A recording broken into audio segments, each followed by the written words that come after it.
मेरा नाम मौलाना अनीस है। मैं अपनी मस्जिद में नमाज के बाद बच्चों को कुरान पाक भी पढ़ाता हूँ। मोहल्ले के सब लोग मुझे कारी साहब कहकर पुकारते हैं। एक दिन जुमे को मैं नमाज पढ़ाकर फ्री हुआ तो एक नौजवान लड़का जिसकी उम्र 17 साल थी वो 45 साल की औरत को लेकर मस्जिद में आ गया, जिसने काले रंग का नकाब पहना हुआ था मगर उसने अपने चेहरे को नहीं छुपाया हुआ था। लोग उस समय नमाज पढ़कर मस्जिद से निकल रहे थे। उस लड़के ने मुझे सलाम किया और मेरे सामने बैठ गया। जब मैंने उस लड़के से आने की वजह पूछी तो वो कहने लगा, कारी साहब आप मेरा निकाह इस औरत के साथ पढ़ा दीजिए। उस लड़के की बात सुनकर मुझे बड़ा अजीब लगा, क्योंकि वो औरत उसकी माँ लग रही थी मगर वो थी बहुत खूबसूरत। मैंने उस लड़के से कुछ जानकारी हासिल करनी चाहिए, कहाँ से आए हो और कोई गवाह वगैरह भी साथ लाए हो कि नहीं। वो लड़का कहने लगा, मेरे साथ कोई नहीं है, हम दोनों अपनी मर्जी से निकाह करना चाहते हैं, आप किसी भी तरह हमारा निकाह पढ़ा दें। मैंने उस औरत की तरफ देखा तो उसने भी यही कहा कि मैं अपनी मर्जी से इस लड़के के साथ निकाह करना चाहती हूँ, मगर मुझे वो दोनों बहुत अजीब लग रहे थे। ऐसा लगता था वो दोनों घर से भाग कर आए हों। कल को अगर कोई पुलिस केस हुआ तो मैं मुफ्त में फंस जाऊंगा, इसलिए मैंने निकाह पढ़ाने में से इनकार कर दिया। तभी उस लड़के ने अपनी जेब में हाथ मारा और 50,000 मेरे सामने रख दिए और कहने लगा, ये आपकी फीस है और मैं इस बात की गारंटी देता हूँ कि आप साथ कोई प्रॉब्लम नहीं होगी। सच कहूँ तो मैं 50,000 देखकर लालच में आ गया था और मैं इन दोनों का निकाह पढ़ाने के लिए राजी हो गया। वैसे भी वो दोनों अपनी मर्जी से आए थे। मैंने उस लड़के से कहा कि ठीक है, मैं निकाह पढ़वा देता हूँ मगर इसके लिए गवाह होना ज़रूरी है, तुम गवाह लेकर आओ फिर तुम्हारा निकाह हो जाएगा। वो लड़का 1 घंटे में गवाह लेकर आ गया और मैंने इन गवाहों के सामने उस लड़के का निकाह उस औरत से पढ़ा दिया। निकाह के बाद वो दोनों वापस चले गए, लेकिन कुछ दिनों के बाद फिर एक अजीब हादसा हुआ जिसने मुझे दोबारा उस जोड़े से मिलवा दिया। मेरे माँ बाप जिंदा न थे। मैं अपने मामू के घर पर रहकर पला बड़ा था, इसलिए मैं फ्री टाइम में अपने माँ बाप की कब्र पर चला जाता था और वहाँ बैठकर कुरान पाक पढ़ता रहता था। आज मैं जैसे ही कब्रिस्तान के अंदर गया तो मेरी नज़र एक कब्र पर पड़ी जिस पर बहुत सारे फूल डले हुए थे। मेरे दिल ने कहा कि मैं पहले इस कब्र पर फातिहा पढ़ लूँ, फिर आगे निकल जाऊँगा। अभी मैं उस कब्र के पास बैठा ही था कि मेरे कानों में सिसकियों की आवाज़ आने लगी। मैं एकदम से चौंक गया। मैंने पीछे मुड़कर देखा तो मेरी जान निकल गई, क्योंकि सामने एक औरत थी जिसने काला नकाब पहना हुआ था और वो दीवार के साथ टेक लगाए लगातार रोए जा रही थी। मैं उसके पास चला गया। उसका शरीर सिसकियों से लगातार काँप रहा था। मैं आराम से वहाँ खड़ा हो गया। फिर मेरे दिमाग में पिछले गुजरे हादसे किसी फिल्म की तरह चलने लगे। ये नकाब, ये हुलिया और हाथ पैर बिल्कुल उसी औरत के जैसे थे जो कुछ दिन पहले मस्जिद में निकाह के लिए आई थी। उसकी रोती हुई आवाज़ सुनकर मैं बहुत कुछ समझ चुका था कि शायद जिससे उसका निकाह हुआ था वो मर गया है और शादी के कुछ दिन बाद ही औरत विधवा हो गई है। मैंने देखा तो लगातार रो रही थी। फिर मुझे वहाँ मौजूद पाकर पीछे मुड़ी और मुझ पर नज़र पड़ते ही कहने लगी, तुम यहाँ क्यों खड़े हो? मुझे बर्बाद करके चैन नहीं आया तुम्हें? मैंने हैरत से उसकी तरफ देखा और कहा कि मैंने आपको कैसे बर्बाद कर दिया है? आप तो उस दिन अपनी मर्जी से निकाह के लिए आई थी। वो औरत कहने लगी, अरे तूने मेरा निकाह पढ़ाया था तो तूने ही मेरी बर्बादी की कहानी लिखी है। ये कहकर वह दोबारा रोने पीटने लगी और अपने हाथ कब्र पर मारने लगी। मैंने पूछा कि क्या आपका पति मर गया है? नहीं, वो तो नहीं, बस मैं मर गई हूँ। वो ये कहकर फिर से रोने लगी। बेध्यानी में मैं उसके चेहरे को देखता ही रह गया, क्योंकि उस दिन मैंने उसे गौर से नहीं देखा था। वो बहुत सुंदर थी, औरत थी। उसकी उम्र शायद ज़्यादा हो, लेकिन चेहरे पर इस कदर खूबसूरती थी, मैंने आज से पहले इतनी खूबसूरत औरत नहीं देखी थी। मैंने कहा, आपको इस समय यहाँ नहीं होना चाहिए, शाम का समय होने वाला है और यहाँ पर अच्छे लोग नहीं आते, आपका यहाँ बैठना ठीक नहीं है। मेरी बात सुनकर वो बोली, आप मुझे अपने घर ले चलिए, मैं आपकी खिदमत करूँगी, आपके घर के काम करूँगी, लेकिन मैं दोबारा उस घर में नहीं जाना चाहती। खुदा के लिए मुझे गलत मत समझिएगा, लेकिन मैं सिर्फ़ और सिर्फ आपकी खिदमत करूँगी, मेरा और कोई मकसद नहीं है। मुझे सिर्फ पनाह चाहिए, मैं आपके सब घर वालों की खिदमत करूँगी। उसकी बात सुनकर मैं चुप हो गया। मैंने उसे बताया कि तुम मेरे घर तो चल सकती हो, लेकिन खिदमत करने का मैं कुछ नहीं कह सकता। मुझे सिर्फ एक रात की पनाह चाहिए। मैं सुबह किसी और जगह चली जाऊँगी, लेकिन आप मुझे अपने घर में जगह दे दीजिए। मैं आपकी एहसानमंद रहूँगी। मुझे डर भी लग रहा था। एक अकेली औरत को मैं अपने घर में कैसे ले जा सकता था, लेकिन अब जाहिर है उसने अब बात ही ऐसी की थी और मैंने उसे खुद अपने साथ अपने घर चलने का कह दिया। अब मैं उसे मना भी नहीं कर सकता था। मैंने कहा, आप मेरे साथ आइए, मैं आपकी हर तरह की मदद करूँगा। वो कहने लगी कि बस ये बात किसी को पता नहीं चलनी चाहिए। उसने दोबारा खुद को नकाब में ढाँप लिया मैं वैसे तो पैदल कब्रिस्तान आया था, मगर उस औरत की वजह से अब मैंने एक रिक्शे को रोक लिया था।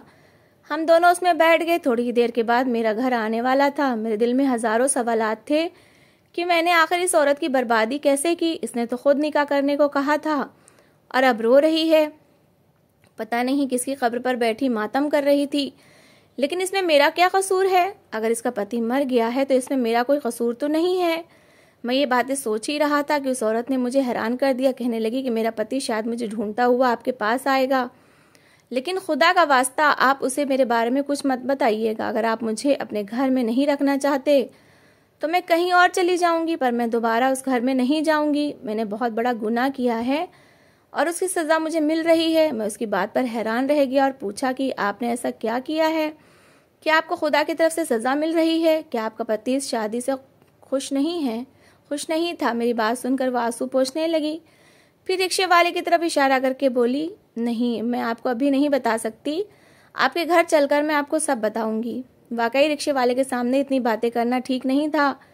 थोड़ी देर के बाद हम लोग घर पहुंच गए। मैंने उसे अपने कमरे में बैठने को कहा। मेरे पास एक ही कमरा था और मैं इस घर में अकेला रहता था। मैं बाहर चारपाई पर आकर लेट गया। मैंने अपने साथी को फ़ोन कर दिया था कि मगरिब और इशा की नमाज़ पढ़ा दे। मैं इस औरत की वजह से मस्जिद भी नहीं जा सकता था।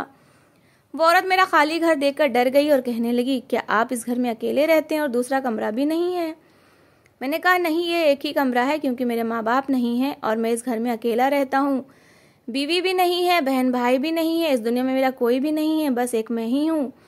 पहले मैं अपने रिश्तेदारों के पास रहता था, फिर यहाँ आ गया। मेरी बात सुनकर वो थोड़ी परेशान हो गई कि आपका घर भी मेरी वजह से तबाह ना हो जाए, इसलिए मैं सुबह वापस चली जाऊंगी। बस आज रात मुझे आप यहाँ रहने दीजिए। फिर मुझसे कहने लगी कि आपको मैं खाना पका कर दूंगी। मैंने कहा, अगर आप ऐसा कुछ कर सकती हैं तो मैं आपको मोहल्ले के किसी घर में काम पर लगवा दूंगा। आपको अच्छी नौकरी मिल जाएगी, आप अच्छा पैसा भी कमा लेंगी और खुद इस तरह अपना पेट पालने के काबिल भी हो जाएंगी। अब मैं वापस नहीं जाना चाहती, बल्कि जिस मस्जिद में आप कारी साहब हैं, मैं उसी मस्जिद की सफाई करूंगी ताकि मेरा गुनाह माफ़ हो जाए। वो बार बार यही बातें कर रही थी। मुझे इसकी कहानी बहुत दिलचस्प लग रही थी। इससे पहले कि मैं उससे और बात करता, मेरे घर के दरवाजे पर दस्तक होने लगी। मैं चौंक गया था। मैंने दरवाज़ा खोला तो सामने मोहल्ले के 3-4 बुजुर्ग खड़े हुए थे। मैं उन्हें देखकर समझ गया ये क्यों आए हैं। मैंने उनसे उनके आने की वजह पूछी तो वो कहने लगे, देखिए कारी साहब, हम आपकी बहुत इज्जत करते हैं, मगर ये शरीफों का मोहल्ला है। हम यहाँ पर बहनों बेटियों वाले हैं और आप यहाँ अकेले रहते हैं। आप हमारी मस्जिद के इमाम हैं। हमने आपको रहने के लिए इस मोहल्ले में एक मकान भी लेकर दिया, वरना हम अकेले लड़कों को इस तरह मोहल्ले में रहने नहीं देते। लेकिन आज जो आपने हरकत की है वो नाकाबिले माफ़ी है। आप अपने साथ किसी औरत को लेकर आए हैं। हमें आपके पड़ोसी ने बताया कि शाम के समय आप एक औरत को लेकर अपने घर में दाखिल हुए हैं। अब वो औरत या तो हमारे घर में रहेगी या आप इसे यहाँ से भेज दीजिए। हमारे मोहल्ले में सब शरीफ लोग रहते हैं। मैं उम्मीद करता हूँ कि आप भी हमारा भरपूर साथ देंगे और इस औरत को हमारे हवाले कर देंगे। सब मोहल्ले वाले मुझ पर इल्ज़ाम लगा रहे थे, मगर मैंने उनकी बात सुनकर ज़रा भी बुरा नहीं माना था। मैंने कहा, आपने तो मेरी मुश्किल ही हल कर दी। दरअसल ये एक मजबूर और लाचार औरत है, जिसे मैं बड़ी मुश्किल से और बड़ी मजबूरी में अपने घर लेकर आया था। अगर आप इन्हें अपने घर में रख सकते हैं तो रख लीजिए, मुझे इससे कोई परेशानी नहीं है। ये उम्र में भी मुझसे बड़ी हैं और कुछ दिन पहले मैंने इनका निकाह एक लड़के से पढ़ाया था। मैं बहुत ही शुक्रगुजार हूँ आपका कि आपने मेरी इस मजबूरी को समझा। मेरी बात सुनकर वो लोग खुश हो गए। कहने लगे कि ठीक है, आप इस औरत को हमारे घर भेज दीजिए, ये मेरी बड़ी बहन के घर में रह लेगी।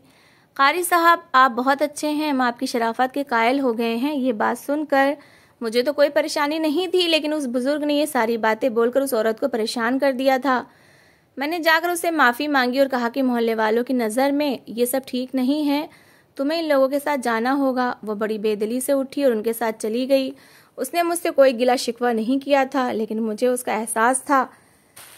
अगली सुबह मोहल्ले वालों को पता चल गया था कि मैं इस औरत को गलत मकसद के लिए अपने घर नहीं लाया था, बल्कि ये खुद मजबूर औरत यहाँ पर रहने के लिए आई थी। मोहल्ले के बुजुर्गों ने कहा कि कारी साहब, हम आपसे माफ़ी मांगते हैं कि हमने आपका दिल दुखाया और अब हम चाहते हैं कि आप इस औरत को किसी आश्रम में छोड़ आएं। वहाँ और भी औरतें होती हैं, ये औरत वहाँ पर बिल्कुल सुरक्षित रहेगी। मैंने भी कोई एतराज़ नहीं किया था, क्योंकि मैंने जो कहा वो सच ही है। मैंने मोहल्ले में एक बुजुर्ग को एक साथ लिया और इस औरत को रिक्शे में बैठाया और हम लोग एक आश्रम की तरफ चले गए। मैंने कहा, हमारे पास ज़्यादा समय नहीं है, आपको मुझे अपनी सारी कहानी अब यहीं सुनानी होगी, क्योंकि आप अच्छी तरह जानती हैं कि कल क्या हुआ है। मेरी बात सुनकर वो मुझसे माफ़ी मांगने लगी और बोली कि मेरी वजह से आप बदनाम हुए हैं। आप बेशक मुझे अपने साथ मत रखिए, लेकिन आश्रम में अपनी जिम्मेदारी पर मुझे वहाँ पर छोड़ आए और उनसे ये भी कह दीजिए कि कोई मुझे लेने आए तो मुझे उसके हवाले ना करें। मैंने कहा, बिल्कुल इस बात की फिक्र ना करें, मैं उनसे खुद बात करूँगा। मेरी बात से वो निश्चिंत हो गई और फिर अपनी कहानी सुनाने लगी। कहने लगी, कारी साहब मैं आपको क्या बताऊँ, मैं तो दुख की मारी बदनसीब और बेशरम औरत हूँ। अब मैंने ये नकाब ओढ़ा हुआ है, अपनी बेशर्मी के लिए खुदा से माफ़ी मांगती हूँ। जो भी मैंने किया मेरे खुदा मुझे माफ़ कर दे। ये बात ज़्यादा पुरानी नहीं है, लगभग 1 साल पहले की बात है, जब मेरा शौहर मुझे तलाक देने लगा था। हमारी शादी को 14 साल गुजर चुके थे, मेरा 12 साल का बच्चा भी था। मेरा शौहर बात बात पर मुझे ताने देने लगा कि तुम पहले की तरह खूबसूरत नहीं रही, शादी के बाद तुम्हारा रूप और था और अब तुम बदल गई हो। अब तुम अपना ख्याल नहीं रखती, नहाती भी नहीं हो, अपनी सफाई का भी ख्याल नहीं रखती। उनकी बात सुनकर बजाय अपने आप को सही करने के मैं परेशान रहने लगी। एक दिन मैं छत पर जाकर अपनी सहेली से बात कर रही थी। मैंने उसे ये सारी बातें बताई। मैंने कहा कि मेरा पति मुझसे बहुत ज़्यादा गिले शिकवे कर रहा है। वो कहने लगी, तुम उसे खुद से थोड़ा दूर कर दो, जब तक उसे अपनी बीवी का एहसास ना हो तुम उसे दूर रखोगी तो वो तुम्हारे लिए तरसेगा। मैं भी बेवकूफ़ थी, मैंने अपने पति से दूर रहना शुरू कर दिया। जब उसका मूड अच्छा होता तो मैं कुछ ऐसा कह देती जिससे उसका मूड ख़राब हो जाता। मैं जानबूझकर उसे लड़ना शुरू कर देती। नतीजा ये हुआ कि बजाय मुझे मनाने के मेरा पति रात को देर से घर आने लगा। बजाय परेशान होने के मैं उसकी इन बातों पर गुस्सा करती। जब भी वो आता मैं उसे लड़ना शुरू कर देती। मैं उससे कहती कि तुम मेरे साथ बात नहीं करते, देर से घर आते हो, मेरा ख्याल नहीं रखते। वो मुझसे बहस करने लगता। पहले तो वो मेरी शिकायतों का जवाब दे देता, लेकिन अब वो मुझसे दूर दूर रहने लगा। मैं अब और परेशान रहने लगी, लेकिन इस परेशानी का फ़ायदा किसी और ने उठा लिया। एक दिन मैं इसी तरह रो रही थी कि मेरा 17 साल का देवर मेरे पास आया और कहने लगा, भाभी भैया तो आपको बहुत ज़्यादा नज़रअंदाज करते हैं, लगता है वो बाहर किसी औरत के चक्कर में पड़े हुए हैं।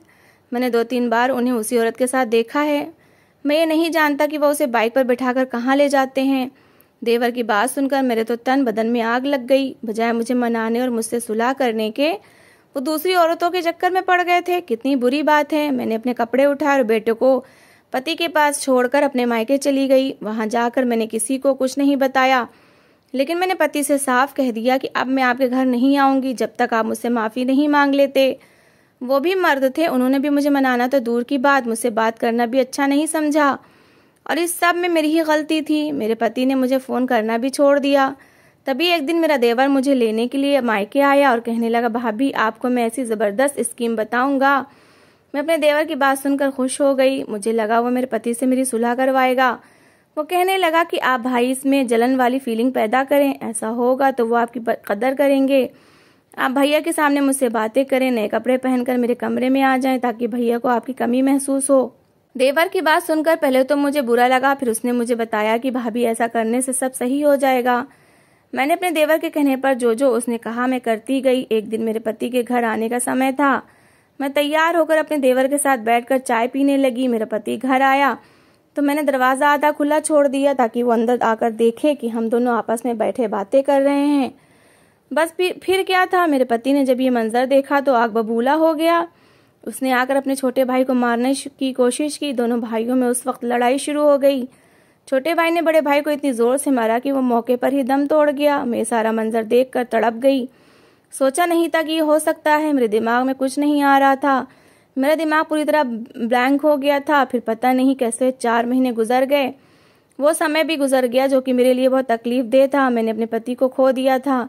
मैं गुनाहगार औरत बन गई थी जिसने अपनी बेवकूफ़ी से, अपनी बदतमीज़ी से अपने घर को उजाड़ा। इसके बाद मेरे देवर ने मुझसे कहा कि भाभी अब आपको मुझसे निकाह कर लेना चाहिए, वरना इस घर में रहने का तो कोई मतलब ही नहीं बनता। मैं भी अपने मायके वापस नहीं जाना चाहती थी। मैंने अपने देवर से निकाह करने का फैसला किया। मेरे देवर ने कहा कि हम ये निकाह खुफिया रखेंगे। उसने पहले भी सबको यही कहा था कि उसका भाई एक्सीडेंट में मरा है। मेरे पास कोई रास्ता नहीं था, हमने आपस में निकाह कर लिया। मैं उसकी बात सुनकर हैरान हो गया था। वो अपने निकाह को कभी भी लोगों के सामने लाना नहीं चाहता था, लेकिन इससे पहले कि मैं उसके साथ शादी करके खुश रहती, जिस दिन मैंने उसके साथ निकाह किया था मुझे उसकी शक्ल में एक अजीब सी शैतानी नजर आने लगी। मुझसे बहुत बड़ा गुनाह हो गया था और मेरे देवर ने मुझे पाने के लिए सब किया था। देवर की मुझ पर बुरी नज़र थी। मैं उस दिन देवर के घर से भाग गई थी। वो भी मेरे पीछे भागा था, लेकिन मैं समझ गई थी कि मेरे रब का अजाब है मुझ पर, जिसने मेरा सब कुछ छीन लिया। बस इस बात से उदास होकर मैं घर से भाग निकली। मैं सड़क पर भाग रही थी और देवर मेरे पीछे था। सड़क पर भागते हुए वो ट्रक के नीचे आ गया और उसकी मौत हो गई। मैं भागकर कब्रिस्तान आ गई। मैं बहुत डर गई थी। मैंने आपसे झूठ कहा था कि वो जिंदा है। मेरा पति और मेरा देवर दोनों ही मर चुके हैं और अब मेरी बारी है। मैं खुद को बहुत गुनाहगार समझती हूँ। उम्र भर तौबा में गुजारना चाहती हूँ।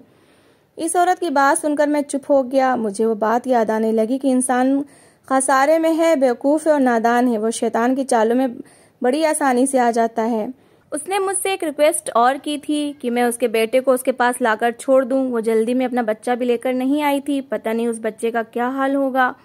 उसने मुझे अपने घर का एड्रेस दिया। मैं वहां पहुंचा तो पता चला कि बच्चा पड़ोस में है। मैं उसे लेकर सीधा आश्रम गया और उसके बेटे को उसके हवाले करके मैं उस औरत और उसके बच्चे को आश्रम में छोड़कर वापस आ गया। आखिर में मैं बस यही कहूँगा कि खुदा हम सबको सीधे रास्ते पर चलाए और शैतानी सोच से हम सबको बचाए।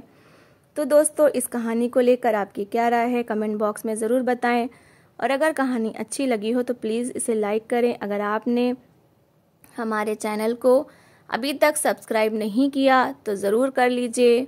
तो मिलते हैं ऐसी ही एक मोटिवेशनल कहानी के साथ। Thanks for watching.